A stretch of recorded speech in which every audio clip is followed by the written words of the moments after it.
You wake before dawn to the sound of fists striking your door, and by the time you rise, your fate has already been sealed. Today, in the year 1420, you have been named a witch.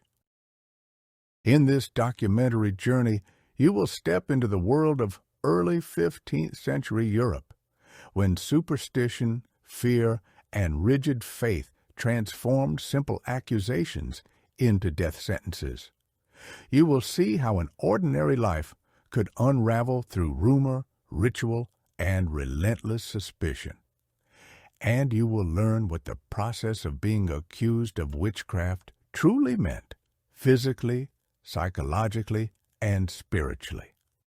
In the early 15th century, the concept of witchcraft was not yet the systematized demonology that would rise in later centuries. But fear was everywhere. Fear of plague, fear of famine, fear of storms, fear of the unknown. Rural communities believed misfortune must have a human cause, and so people sought answers in hidden enemies among them.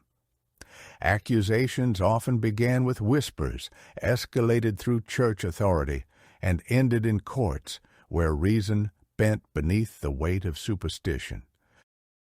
Suspicion rarely began with a grand event. Instead, it grew like mold in the corners of a frightened mind. Perhaps a cow stopped giving milk. Perhaps a child fell ill without explanation. Perhaps a neighbor recalled that you once spoke sharply, or kept herbs drying over your hearth. These small details became omens. In 1420, such moments could shift a person from neighbor to alleged sorcerer within a breath. Villagers would watch you differently. Conversations would quiet when you passed.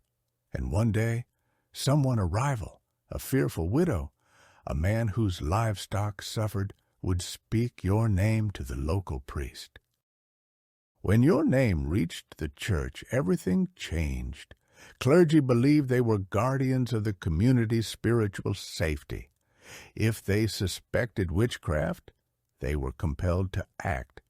In many towns, the priest or parish official would summon you at dawn, claiming to seek clarification on a matter of faith. Once inside the stone walls of the church, however, the tone shifted. They questioned your attendance at Mass. They questioned your knowledge of herbs. They questioned your family history. Any deviation, any hesitation became fuel. To refuse to answer was to confess. To respond too confidently was to invite suspicion.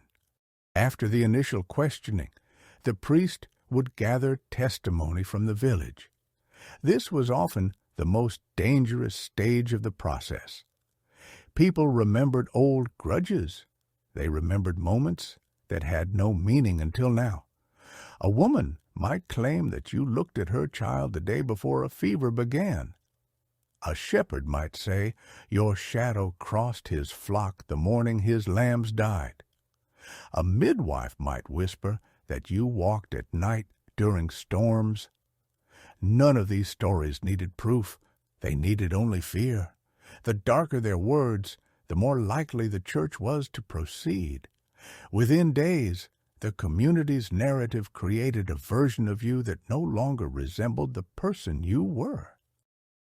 Once suspicion hardened into a formal accusation, authorities arrived to seize you. In many towns in 1420, the local bailiff or constable worked with the church to escort the accused into custody. They would enter your home without hesitation, sometimes overturning objects in search of witch tools, a comb, a bundle of dried plants, a carved symbol in a beam. You were then taken to a holding space, often a cold, damp cell beneath a town hall or clergy house, not yet a full dungeon, but already suffocating. The air smelled of old straw and stone. Light came through tiny slits. Here you waited, isolated as rumors above ground grew like wildfire.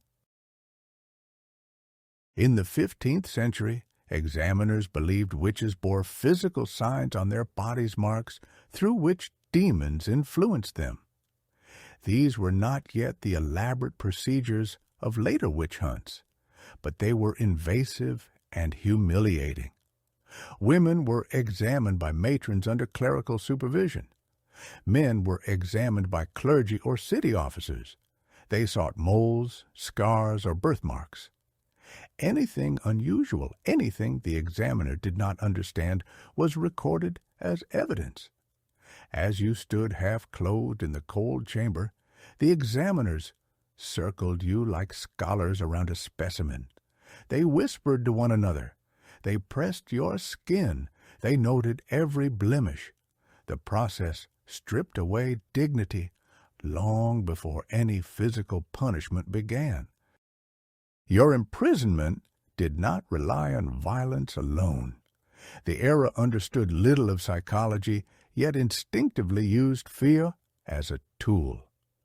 Guards were instructed to deny you conversation. Meals arrived wordlessly.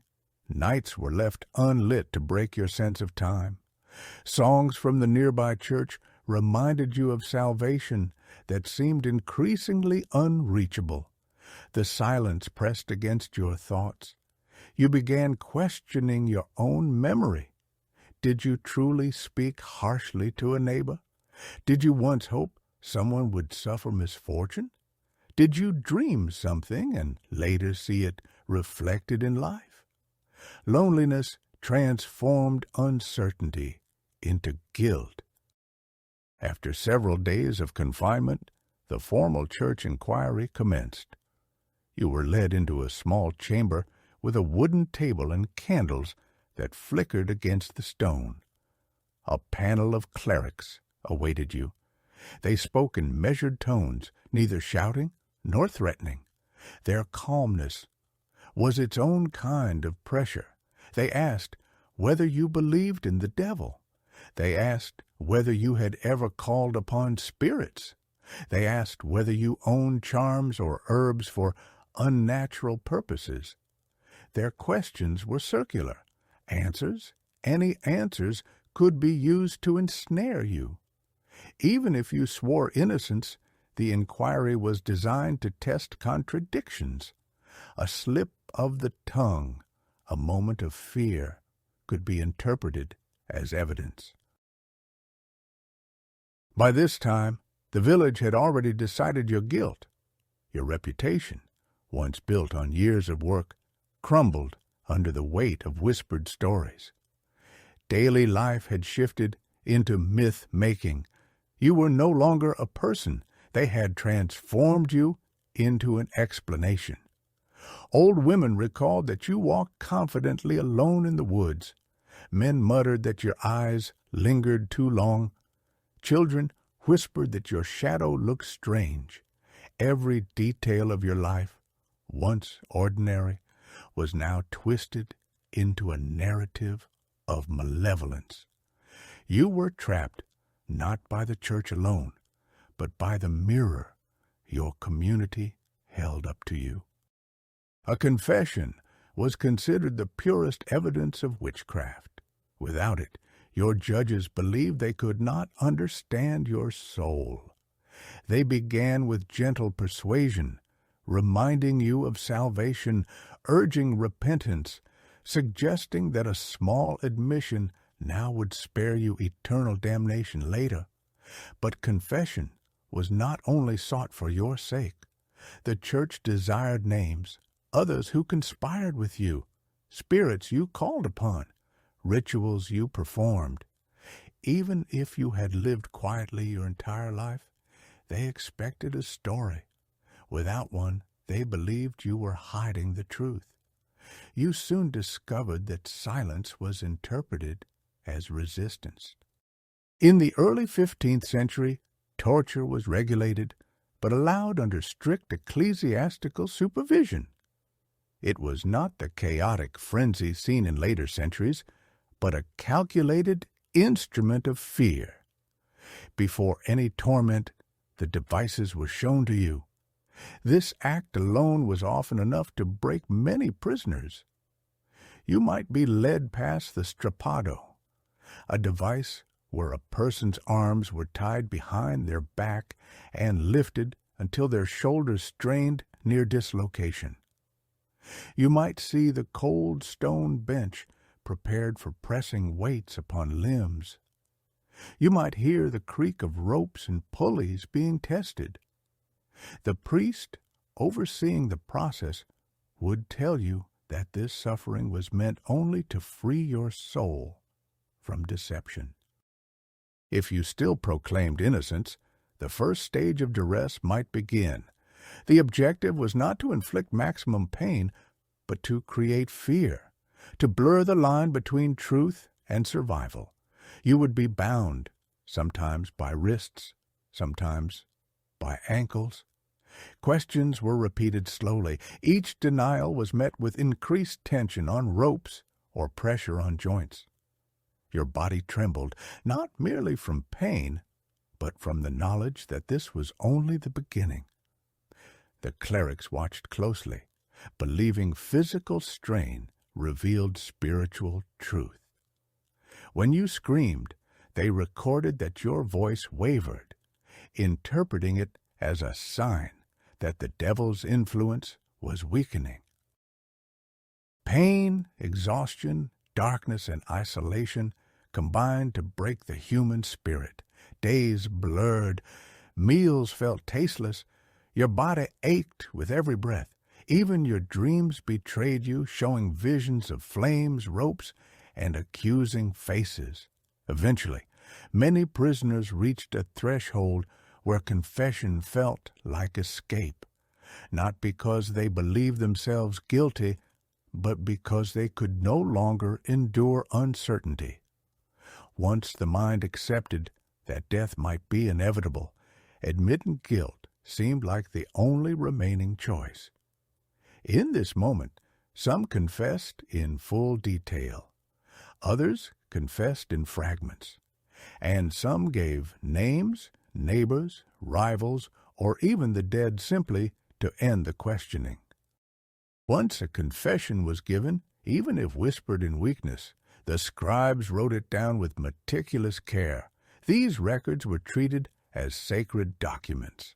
A priest read the confession back to you, ensuring that you acknowledged it. If you denied it later, they would claim the devil had re-entered your heart. This document became the backbone of your case. It was shown to judges, to community leaders, and sometimes even to townspeople, who reacted with horror or vindication. Words spoken in agony turned into an unchangeable truth. Your trial moved from secret chambers to the public eye. A tribunal gathered in a hall or church nave where a crowd watched with solemn curiosity. Some came out of fear. Others came seeking spectacle. A few came hoping you would somehow be saved. The judges summarized the accusations: maleficia against livestock, causing illness, speaking curses, consorting with spirits. They read your confession aloud. Even if you cried out that the words were not your own, the judges heard only defiance. The crowd's murmurs filled the hall.